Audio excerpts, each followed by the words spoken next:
Toyota Innova generasi kedua, iaitu 11 tahun selepas generasi pertama dilancarkan, menawarkan pelbagai peningkatan dari segi kualiti, dari segi reka bentuk dan juga spesifikasi. Kalau kita tengok, kali ini Toyota menawarkannya seperti dulu dalam dua grade, iaitu E dan G. Grade E is the more basic one, G is the high end. Hari ini kita bawa G obviously. So perbezaan daripada luar ialah chrome trim di grill. Yang model G dapat chrome trim bagi penampakannya lebih berseri. Ia juga dilengkapkan dengan fog lamp depan dan juga lampu belok di sebelah fog lamp tu. Bila kita corner, lampu menyala. Is that true? The rear, the corner lights, right? You mean the rear fog lights? No, the front cornering lights, eh? Yeah. Cornering lights on the G, right? Cornering lights. So there's a cornering light on the G, di mana kalau kita corner, lampu tu akan menyala dan menyuluh ke arah perjalanan kita. Nice safety feature, and also a nice feature, in general to have, because it makes the car looks much nicer outside when you're driving at night. Bahagian dalam pula, rim sama 16 inci untuk kedua-dua trim level G dan E. Dua menggunakan rim 16 inci. Saiz yang lebih besar ni menampakkan kereta dia lebih segak. Jadi sekarang tak payah nak upgrade rim lagi, kecuali kalau nak besar lagi. Dan juga bahagian dalam, di mana kita nampak lebih banyak perbezaan antara dua trim level ni. Perbezaan yang pertama yang kita lihat ialah pada papan pembuka, di mana di cluster, main instrument cluster untuk G-spec, kita dapat Optitron meter dengan coloured LCD, di mana on the E grade dia monochrome but still dapat multi information display. Cuma perbezaannya ini lagi cantik lah dan juga lagi tegang, especially bila daytime. Bila matahari tegang, Optitron ni memang nampak lebih jelas kepada pemandu. Juga steering ni lain, controls pada steering pun berbeza untuk antara E dengan G. Masih tak ada cruise control. Mungkin ramai orang tak pakai Indonesia ni cruise control, tapi saya suka cruise control. Tak ada cruise control. Center panel ni ada the instrument, ada the entertainment center, di mana yang model yang kita bawa hari ni ada upgraded entertainment system, di mana it's called AVN, audio, video and navigation. Kalau tak nak navigation, pasal semua orang ada Waze, ada Garmin ke apa benda ke, you boleh ambil AVX, di mana tak ada navigation. Puas sikit lah kot, because most people nak screen besar je, navigation they run on their phone. Also the G grade dapat climate control, single zone but ada auto function. So you just set the temperature, the car will regulate the blower speed. And in the G, dekat belakang both ada rear blower, tapi yang G ada also climate control kat belakang, di mana ada auto function, di mana you boleh set the temperature and the car will take care of the blower speed. This is quite a useful feature, especially in an MPV where both depan dengan belakang may want different temperature, and bila ada auto mode, lebih senang lah, kita tak payah nak fiddle dengan the temperature, the blower fan setting. Tapi dalam kabin ni saya rasa feature yang paling menarik dan akan menarik perhatian ramai ialah ambient lighting. Ambient lighting ni dah lama sebenarnya dalam kereta, dan mula-mula ianya digunakan dalam Mercedes E-Class dulu. Saya kata ini antara inovasi reka bentuk yang paling menarik, pasal ini menjadikan kabin tu berasa begitu special lah. Dan kini makin banyak kereta sudah menggunakannya. Dan bila you masuk Innova ni, the ambient lighting, although it's simple, it's just 2 LED strips depan dengan belakang, it gives the car a far more luxurious feel daripada model yang sebelum ni. And of course Toyota has made it extra nice by putting a molded roof lining, which gives sort of a two cabin feel. Daripada duduk kat belakang dia ada macam curvature macam tu, feels like a separate cabin, and the ambient lighting further enhances that feel. And of course they then added some chrome or metallic finish trim around the ambient lighting that goes all the way to the side to the individual lights. Then that further separates the front and the rear cabin, and you can almost believe that it's a nice luxury MPV dekat belakang. And they have added backside seat back table. Seat back table dia has a rather peculiarly high weight rating, 10 kilo, selalunya around 5 kilo. Jadi this one has 10 kilo, heavy enough for you to use it as a changing table untuk baby, but it's too small lah obviously. But it's a useful feature Especially sekarang ni budak-budak suka nak guna dia punya mobile devices, or nak pakai laptop kat belakang ke. So it's strong enough for that, and also strong enough for maybe they want to do colouring ke apa kat belakang, or dia sana nak buat lah dulu in the car. But it's a nice addition to the car and makes it look far more expensive and gives it added practicality. Sekarang ni yang tinggal yang saya tak tahu, pasal kita review ni sebelum launch dan Toyota belum beritahu kita harga. I'm expecting the price to remain fairly similar to the previous model because the market is competitive, so I don't know whether Toyota thinks they can push the price up so much. So whatever it is, you're getting a lot more features, and technically this car sits on the IMV platform, and as kita tahu sejak daripada the launch of the Hilux, they have upgraded the chassis from F3 to F2, if I'm not mistaken. That's the Toyota classification, which is now a bigger chassis section from a higher class of vehicle that has contributed to higher rigidity lah of the leather frame. Of course, kita ni is still an IMV product, so it sits it's a shell on a leather frame. So the bigger leather frame gives it more rigidity, and the net effect is bila you bawa kereta ni, there is less wobble. Wobble ni memang benda yang berlaku bila you have that separate chassis frame. Dia macam ada wobble sikit. It's just annoying lah benda tu. It also affects handling, whatever, but that wobble has been reduced, and with the stiffer chassis they are able to better tune the suspension. So as a result, you can feel an improvement in secondary ride, and of course also an improvement in the primary ride.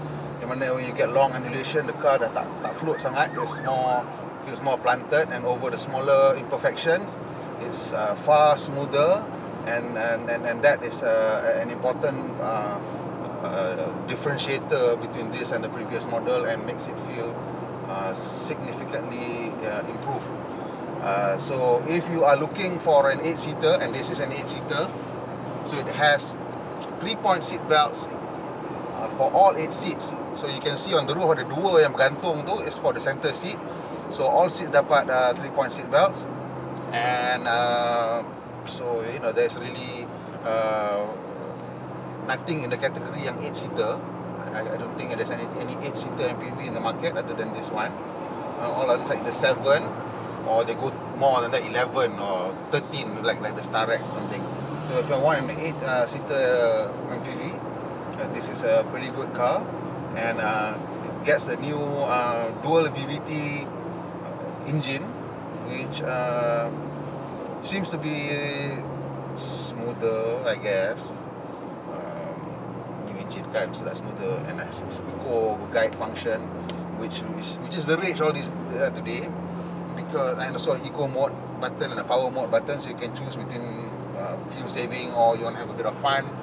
And of course this one has also nicely upgraded safety features, which includes ESC, and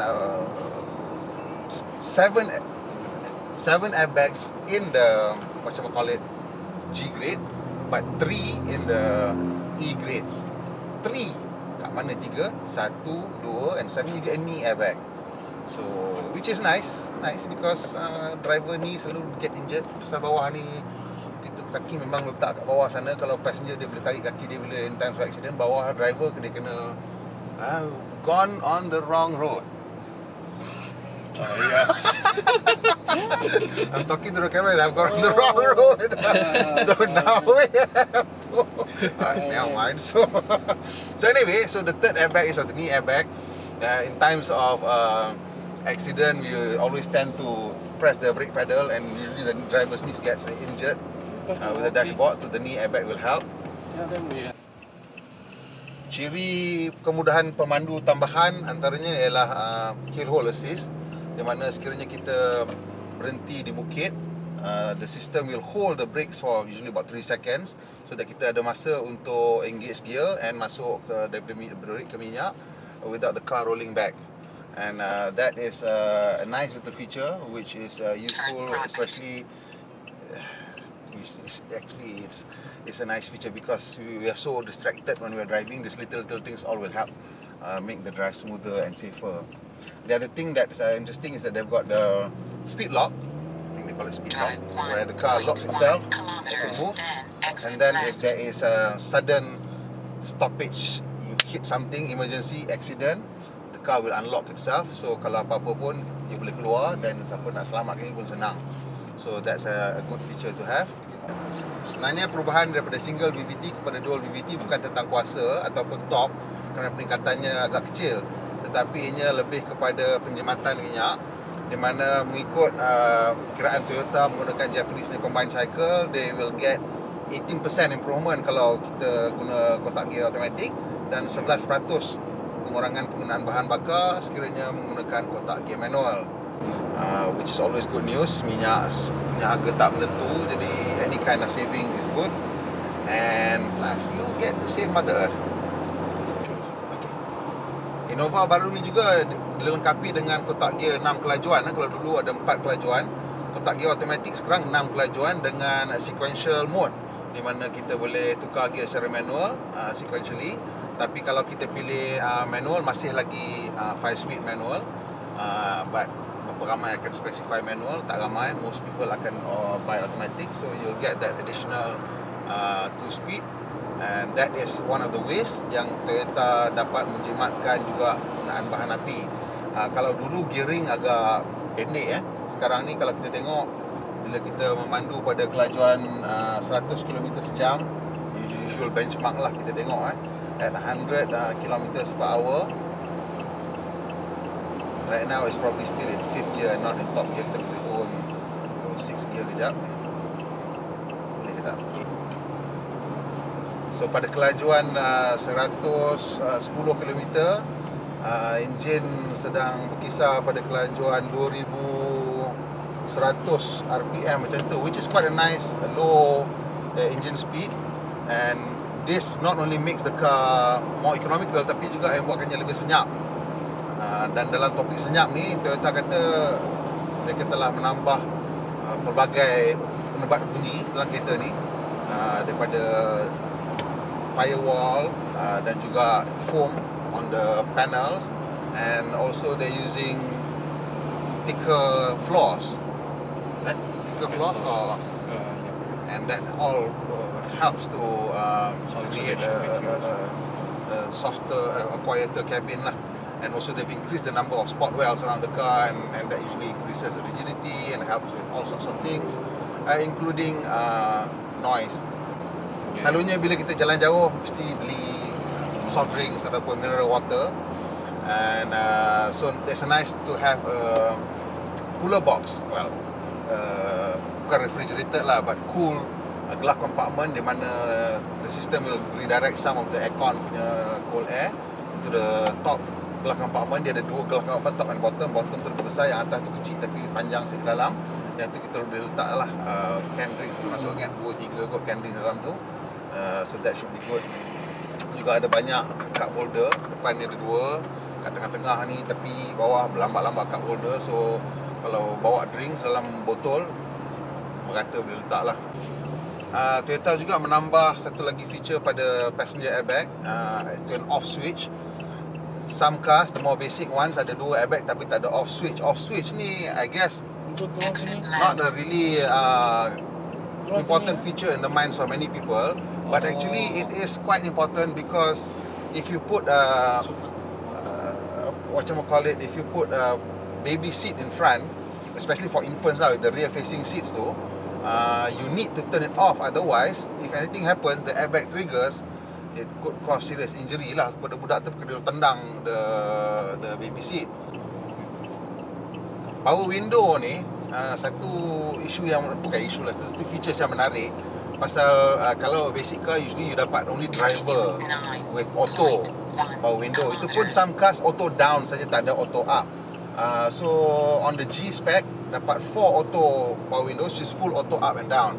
Nah, kenapa tak ada auto up? Auto up ni selalunya require nowadays lah. Dulu masa mula-mula auto up dia tak ada obstruction sensor, sapit je tangan semua. But now if you want to put auto up, most car manufacturers will specify yang ada obstruction sensor. So bila dia naik, langgar tangan ke kepala budak ke apa ke, yang akan stop dan berhenti ataupun turun balik. So that is a feature that is maybe an additional cost feature. So banyak manufacturer kalau dia nak bagi low end power window, dia tak ada auto up, but this one gets 4 full auto power windows in the G spec. Okay, satu lagi. Dulu the seats are not single action.